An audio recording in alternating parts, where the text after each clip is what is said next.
నమస్తే welcome to our channel.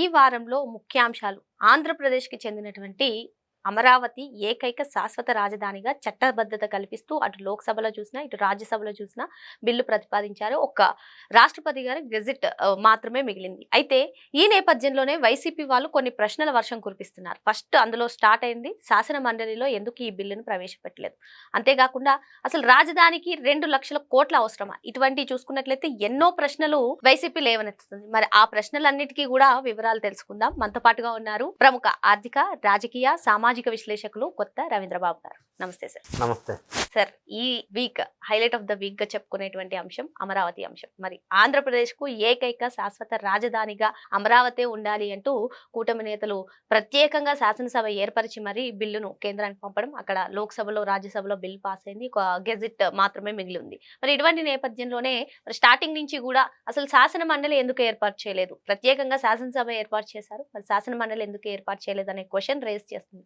ఇటువంటి ఎన్నో క్వశ్చన్స్ రేస్ చేస్తున్నారు. మరి ఆ ప్రతి క్వశ్చన్ కి మీ నుంచి ఆన్సర్ కావాలి. అందులో ఫస్ట్ వన్, శాసన మండలిని ఎందుకు ఏర్పాటు చేయలేదు? అంటే Amaravati the peoples capital of Andhra Pradesh, the green field capital of Andhra Pradesh చారిత్రాత్మక సంఘటన, చట్టబద్ధత కల్పిస్తూ లోక్సభ రాజ్యసభ యునానిమస్గా తీర్మానం చేయటం నెవర్ బిఫోర్ ఎవర్ ఆఫ్టర్. ఇది ఇంతకుముందు ఎప్పుడూ జరగలేదు. ఒక రాష్ట్రానికి రాజధాని విషయంలో అన్ని పార్టీలు, ప్రతిపక్ష పార్టీలతో కాంగ్రెస్తో సహా ఏకగ్రీవ తీర్మానం చేసి చట్టబద్ధత తీసుకొచ్చారు. దీనికి అందరూ అభినందిస్తున్నారు, మనం కూడా అభినందించాలి. ఇప్పుడు వైఎస్ఆర్ కాంగ్రెస్ పార్టీ చాలా ప్రశ్నలు లేవనెత్తుతున్నారు మీరు ప్రస్తావించినట్టుగా. సో ఒకటి, మీరు అడిగారు అసెంబ్లీలో తీర్మానం చేసి పంపించారు, మండలీలకి రావాలి కదా, మండలిలోకి రాకుండా ఎట్లా పంపిస్తారు?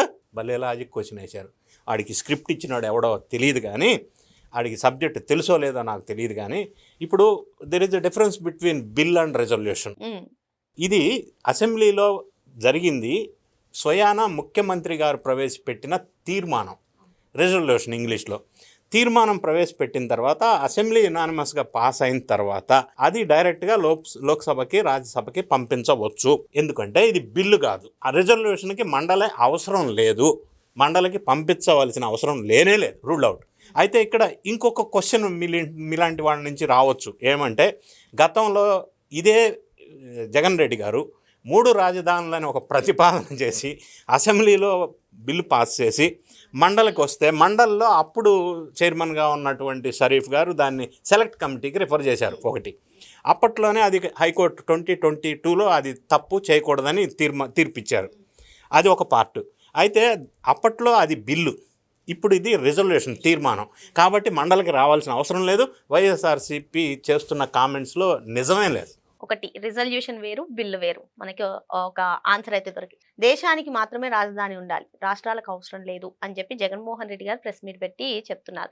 ఏంటి, నిజంగానే దేశానికి మాత్రమే అవసరమా, రాష్ట్రాలకు రాజధాని అవసరం లేదా? మరి మిగతా రాష్ట్రాలు ఎందుకు రాజధాని గ్రోత్ ఇంజన్ గా చెప్పుకుంటున్నారు? మరి ఇప్పుడు కూడా కూటమి నేతలు ఎందుకు అంత కష్టపడుతున్నారు? జగన్ రెడ్డి గారు ఏమంటారంటే, రాజ్యాంగంలో ఎక్కడ రాజధాని లేదు రాష్ట్రానికి, నేను ఎక్కడుంటే చీఫ్ మినిస్టర్ అక్కడే రాజధాని అని అన్నారు గతంలో చాలాసార్లు.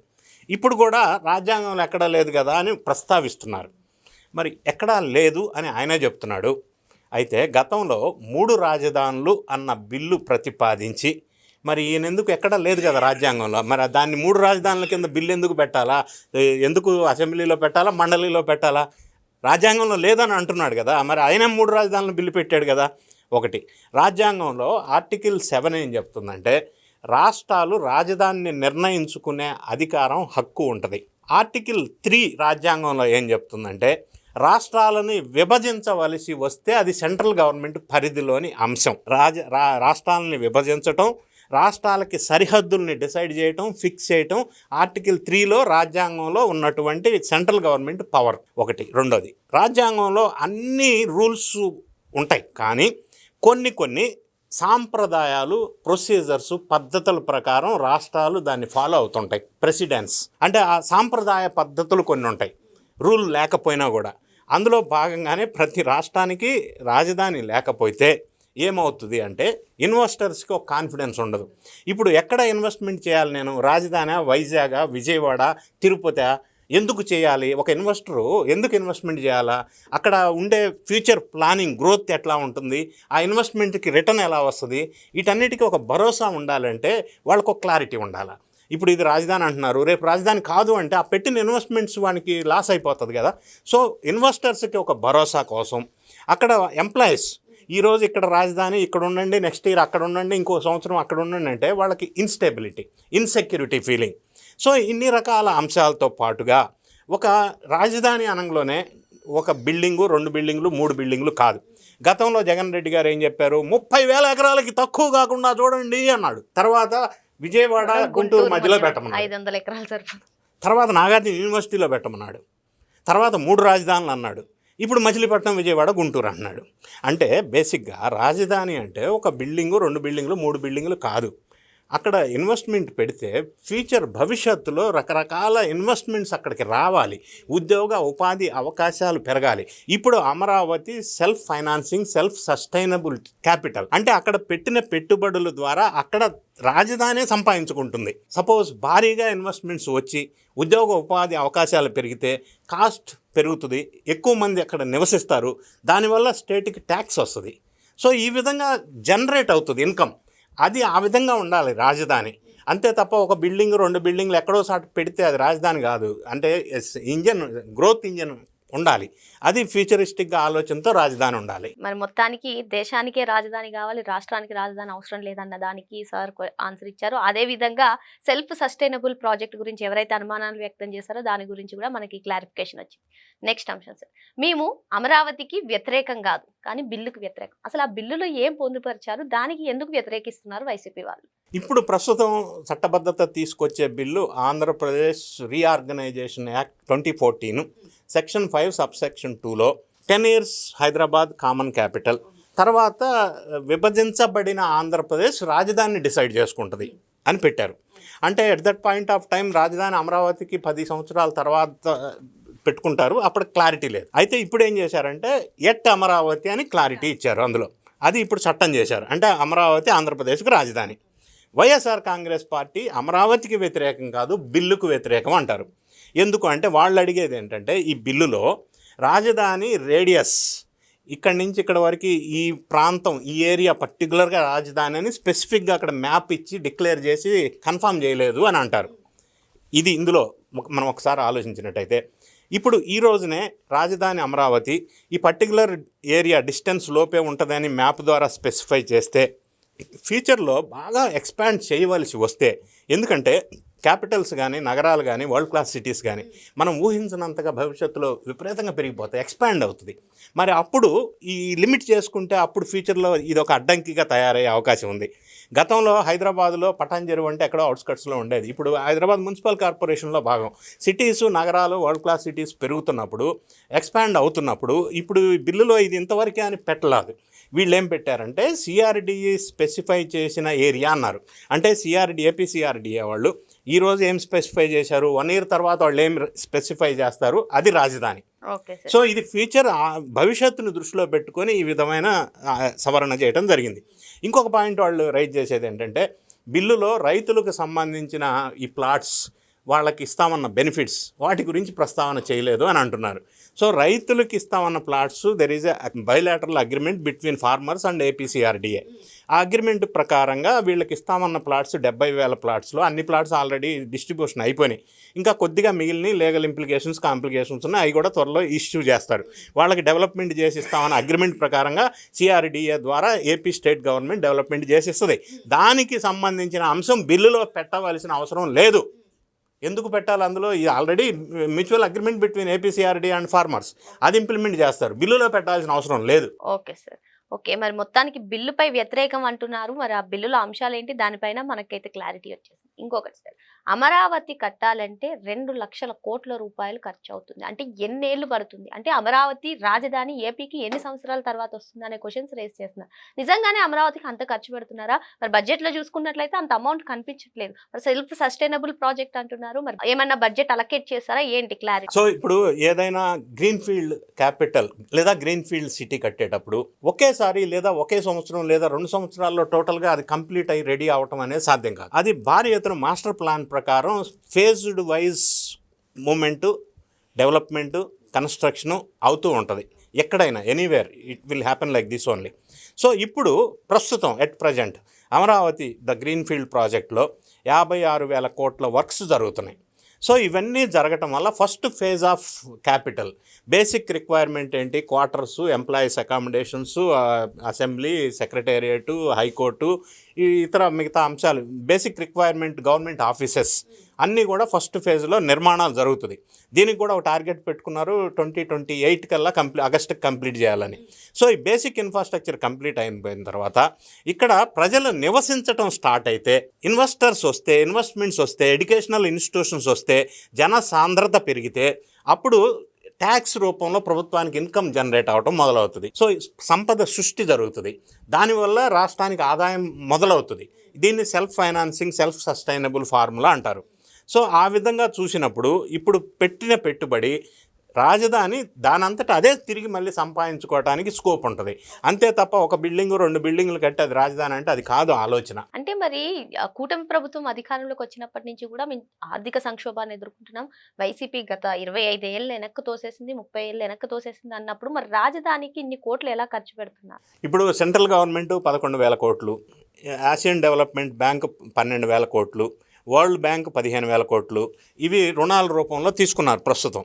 కానీ ఇది ఇంతకుముందు నేను ప్రస్తావించినట్టుగా ఒక్కసారి ఇన్కమ్ జనరేషన్ ట్యాక్స్ రూపంలో స్టార్ట్ అయితే ఒకటి, రెండోది ఇంత 1,000 ఎకరాల్లో ప్రభుత్వ ఆధీనంలో ఇప్పటికే 5,000 ఎకరాలు ఉంది. సో బాగా డెవలప్ అయిన తర్వాత ఈ 5,000 ఎకరాలు ప్లాట్ల రూపంలో గవర్నమెంట్ అమ్మటం మొదలు పెడితే ఇన్కమ్ జనరేషన్ అవుతుంది. ఫ్యూచరిస్టిక్ ప్లాన్ అది. సో దాని ద్వారా ఇన్కమ్ సృష్టి జరుగుతుంది.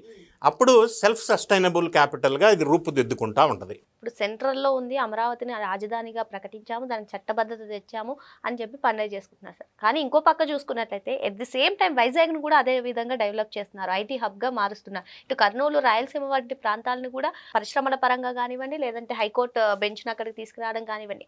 జగన్మోహన్ రెడ్డి గారు ఆ రోజు 3 రాజధానుల పేరు తెచ్చిందే ఇప్పుడు చేసి చూపిస్తున్నారు కదా, పేరుకే అమరావతి అంటున్నారు. కానీ ఇక్కడ ఒక గ్రోత్ ఇంజన్ ఉంది, మన అమరావతి ఒక గ్రోత్ ఇంజన్ అంటున్నారు, రాయలసీమను కూడా, తిరుపతిని కూడా అలా మారుస్తున్నారు. మరి ఏంటి డిఫరెన్స్? ఇప్పుడు అమరావతి మీదే ఎక్కువ కాన్సన్ట్రేట్ చేస్తున్నారు, ఇన్వెస్ట్మెంట్స్, అప్పులు అన్ని అమరావతి మీద తెస్తున్నారు, మిగతా ప్రాంతం డెవలప్మెంట్ కాదు అని ఒక వాదన. దాన్ని సబ్సైడ్ చేస్తూ ఇప్పుడు వీళ్ళు ఏంటంటే IT, data hub Vizag, quantum valley Amaravati, automobiles, drone city, electronics Rayalaseema. So సమతుల్యం పాటిస్తూ అన్ని ప్రాంతాలను డెవలప్మెంట్ చేసే విధంగా వీళ్ళు ఒక ప్లానింగ్ పెట్టుకున్నారు. కాబట్టి ఒక ప్రాంతం అవుతుంది, ఇంకో ప్రాంతం డెవలప్ కాదు అన్న అంశం క్వశ్చన్ డజంట్ అరైజ్. సో మొత్తానికి అమరావతి కంప్లీట్ అయిపోతే అమరావతి వల్ల ఆంధ్రప్రదేశ్కి వచ్చే లాభాలు ఏంటంటారు? అంటే రాజధాని వల్ల గ్రోత్ ఇంజనే కాకుండా ఇంకా ఏమైనా లాభాలు ఉన్నాయా, ఎలా చూడాలి? అంటే ఇప్పటివరకు క్యాపిటల్ లేని రాష్ట్రంగా ఆంధ్రప్రదేశ్ ముద్రపడింది. దానివల్ల నష్టం ఏం జరిగిందంటే ఇన్వెస్ట్మెంట్స్ రాలేదు. ఇప్పుడు ఎన్డీఏ ప్రభుత్వం అధికారంలోకి వచ్చిన ఈ 20 నెలల కాలంలో భారీ ఎత్తున ఇన్వెస్ట్మెంట్స్ వస్తున్నాయి. రాజధాని డెవలప్మెంట్ అనేది ప్రోగ్రెస్లో ఉంది. ఇంకొకటి ఏమంటున్నారంటే 20 months అయింది ఇంకా బిల్డింగ్స్ రాలేదని. ఇప్పుడు జగన్ రెడ్డి గారు పరిపాలించిన 5 సంవత్సరాల కాలంలో 500 కోట్లు పెట్టి వైజాగ్లో ప్యాలెస్ కట్టారు. 5 ఏళ్ళు పట్టింది. అది పర్యావరణ సమతుల్యాన్ని దెబ్బతింది అని చెప్పి నేషనల్ గ్రీన్ ట్రిబ్యునల్ వాళ్ళు 200 కోట్లు పెనాల్టీ వేశారు. సో ఇప్పుడు మొత్తం 700 కోట్లు అయింది. అది ఒక్కటి తప్ప ఆయన చేసింది ఇంకెక్కడా డెవలప్మెంట్ లేదు. మరి ఒక బిల్డింగ్కే ఆయనకి అంత టైం పడితే మరి అమరావతి లాంటి క్యాపిటల్ సిటీని డెవలప్ చేయడానికి ఎంత టైం పడుతుంది? ఒకటి. రెండోది, ఇనీషియల్ స్టేజ్లో మాస్టర్ ప్లాన్ అప్రూవల్ చేసిన తర్వాత దాని లేఅవుట్, ఇనీషియల్గా ఫౌండేషను, అది ఎక్కువ టైం పడుతుంది. అదంతా టైం టేకింగ్ ప్రాసెస్. దాని తర్వాత కన్స్ట్రక్షన్ కొద్దిగా ఫాస్ట్ అవుతుంది. సో గవర్నమెంట్ వచ్చిన ఫస్ట్ 1 year 1.5 year ఈ బేస్ వర్కే సరిపోయింది. కాబట్టి 2028 ఆగస్టు కల్లా కూడా ఇది ఒక స్థాయికి, ఒక రూపానికి వచ్చే అవకాశం ఉంది. అలాగని క్యాపిటల్ మొత్తం 28కో 29కో పూర్తి కాదు. అది ఎప్పటికీ ఎవ్రీ ఇయర్ డెవలప్ అవుతూనే ఉంటుంది. It takes time. సో మరి మొత్తానికి ఏదైతే ఇప్పుడు కూటమి చెప్తుందో చట్టబద్ధత కల్పించామని, మరోపక్క జగన్మోహన్ రెడ్డి గారు మళ్ళీ నేను వచ్చిన తర్వాత రిజల్యూషన్ మార్చేస్తాను, చట్ట సవరణ చేస్తానంటారు. పాసిబుల్ అవుతుందంటారా లీగల్గా? సపోజ్ నెక్స్ట్ 2029 ఎలక్షన్లో జగన్ రెడ్డి ఇంకొకరో ఎవరో వచ్చి గవర్నమెంట్ ఫామ్ చేశారని అనుకుందాం, ఎన్డీఏ కాకుండా. అంటే ఇది ఒక ఊహాజనితమైన ప్రశ్న. ఒకవేళ వాళ్ళు వస్తే అధికారంలోకి ఇంకొక పార్టీ, వాళ్ళు అసెంబ్లీలో ఇదే మాదిరి రెజల్యూషన్ పాస్ చేయొచ్చు. ఇక్కడ క్వశ్చన్ ఏంటంటే ఈ రిజల్యూషన్ పాస్ అయిన రిజల్యూషన్ని సెంట్రల్లో ఉన్నటువంటి లోక్సభ రాజ్యసభ యునానిమస్గా అప్రూవల్ చేయాలి. మరి ఆ భారతదేశంలో ఉన్న అన్ని పార్టీలని ఒప్పించి మెప్పించి ఒక తాటి మీదకి తీసుకొచ్చి యునానిమస్గా అప్పుడు వాళ్ళు పెట్టే రెజల్యూషన్ పాస్ చేయించే అంత శక్తి సామర్థ్యాలు మన ప్రాంతీయ పార్టీల్లో ఎవరికి ఉంది? అది చాలా ఈజీ కాదు, చెప్పినంత ఈజీ కాదు. సెంట్రల్లో మరి పార్లమెంటు లోక్సభలో అన్ని పార్టీలు యాక్సెప్ట్ చేసి యునానిమస్గా అప్రూవల్ అవ్వాలి కదా. మరి అది అంత ఈజీగా సాధ్యమా? సాధ్యం కాదు. ఇప్పుడు ఎందుకు సాధ్యమైందంటే ఇక్కడ ఎన్డీఏ ప్రభుత్వం ఉంది, సెంట్రల్లో ఎన్డీఏ ప్రభుత్వం ఉంది, నెంబర్ 1. నెంబర్ 2, చంద్రబాబు నాయుడు గారు ఆయన ఇమేజ్ కావచ్చు, ఆయన ఒక విషనరీ అని ఒక బ్రాండ్ ఉండటం కావచ్చు, ఆయన ప్రభావం చేయగలిగారు. కాబట్టి కాంగ్రెస్ లాంటి ప్రతిపక్ష పార్టీలు కూడా బిల్లును సమర్థించాయి. 11 పార్టీలు చర్చలో పాల్గొంటే వైఎస్ఆర్సీపీ తప్ప మిగతా వాళ్ళందరూ దీన్ని సమర్థించారు. మరి ఈ సన్నివేశం ఫ్యూచర్లో అలా జరుగుతుందని మనం చెప్పే పరిస్థితి నాకు తెలిసి it is not so easy. అంటే మళ్ళీ రిజల్యూషన్ని ప్రతిపాదించకుండా మన కాన్స్టిట్యూషన్లో ఏదైనా ఆర్టికల్ కానీ ఏదైనా సవరణ కానీ ఉందంటారా? అంటే ఏకైక శాశ్వత రాజధానిగా ఎవరు వచ్చినా, ఏ పార్టీ అధికారంలోకి వచ్చినా ఆంధ్రప్రదేశ్కి అదే రాజధాని అని చెప్పుకునేలా అంటే ఇప్పుడు తీసుకున్న చట్టబద్ధత కూడా మంచిదే, గట్టిగానే స్ట్రాంగ్ ఉంటుంది. ఎందుకంటే వేరే పార్టీ వచ్చినా అక్కడ మళ్ళీ ఏకాభిప్రాయం అనేది సాధ్యం కాకపోవచ్చు. రెండోది, మీరు అడిగిన దానికి క్వశ్చన్కి స్ట్రైట్గా చట్టంలో ఉన్నటువంటి ఇందులో సిస్టంలో రాజ్యాంగంలో ఉన్నటువంటి అవకాశం ఏంటంటే రాజ్యాంగాన్ని సవరించటం. రాజ్యాంగాన్ని సవరించాలి అని అంటే సేమ్ రాష్ట్ర స్థాయిలో ప్రభుత్వం రిజల్యూషన్ తర్వాత లోక్సభ రాజ్యసభ అప్రూవల్ అయిన తర్వాత ఇంకొక క్లిష్టమైన పరిస్థితి ఇక్కడ ఏంటంటే రాష్ట్రాలు అన్ని 29 రాష్ట్రాలు భారతదేశంలో, అందులో 50% పైగా రాష్ట్ర అసెంబ్లీలు ఈ రిజల్యూషన్ని యునానిమస్గా అప్రూవల్ చేయాలి. రాజ్యాంగ సవరణ అప్పుడు జరుగుతుంది. అది చాలా సంక్లిష్టమైన ప్రక్రియ. అది జరిగి రాజ్యాంగంలో మార్పు చేస్తే, రాజ్యాంగ సవరణ చేస్తే ఇంకా అసలు ఎప్పటికీ అది మళ్ళీ మార్చడం అనేది చాలా కష్టమైన పని, ఈజీ కాదు. ఎందుకంటే ఇంత పెద్ద ప్రాసెస్ ఉంది కాబట్టి. అలా కూడా ఒక ఆప్షన్ ఉంది. ఓకే సార్, అంటే మొత్తానికి అమరావతి రానున్న రోజుల్లో ఏపీకి గ్రోత్ ఇంజన్గా మారుతుందని చెప్పి మీరు చెప్తారా? ఎస్, తప్పకుండా. ఎందుకంటే ఇప్పుడు సంపద సృష్టి జరగాలంటే ముందు పెట్టుబడులు రావాలి. పెట్టుబడులు రావాలి అంటే ఒక భరోసా రావాలా ఇన్వెస్టర్స్కి. అది రావాలంటే ఈ చట్టబద్ధత. తర్వాత డెవలప్మెంట్ స్టార్ట్ అయిందా లేదా, ఈ డెవలప్మెంట్ చేస్తున్న వాళ్ళకి ఒక బ్రాండ్ ఉందా లేదా, ఒక విజనరీయా లేదా ప్రతిదానికి అడ్డుకుంటున్న ఒక ప్రెజనరీయా, ఇది కూడా ఇన్వెస్టర్స్ ఆలోచన చేస్తారు. కాబట్టి ఇప్పుడు ప్రస్తుతం ఉన్న ఎన్డీఏ ప్రభుత్వంలో చంద్రబాబు నాయుడు గారి బ్రాండ్ ఇమేజ్ ద్వారా అమరావతి పూర్తి స్థాయిలో రాబోయే రోజుల్లో వరల్డ్ క్లాస్ సిటీగా డెవలప్ అవుతుంది అన్న నమ్మకం అయితే కలుగుతుంది ప్రజలకి. మరి ప్రముఖ ఆర్థిక, రాజకీయ, సామాజిక విశ్లేషకులు కొత్త రవీంద్రబాబు గారు ద్వారా మనం ఏదైతే వైసీపీ క్వశ్చన్స్ వేస్తుందో వాటన్నిటికీ కూడా ఆన్సర్స్ తెలుసుకున్నాము. సో మరి మొత్తానికి రానున్న రోజుల్లో అమరావతి ఏకైక శాశ్వత రాజధానిగా ఏపీకి ఉండడమే కాకుండా అమరావతి గ్రోత్ ఇంజన్గా ఆంధ్రప్రదేశ్కు మారుతుందని చెప్పినటువంటి కొత్త రవీంద్రబాబు గారికి ధన్యవాదాలు తెలుస్తున్నాను. Thank you sir. Thank you.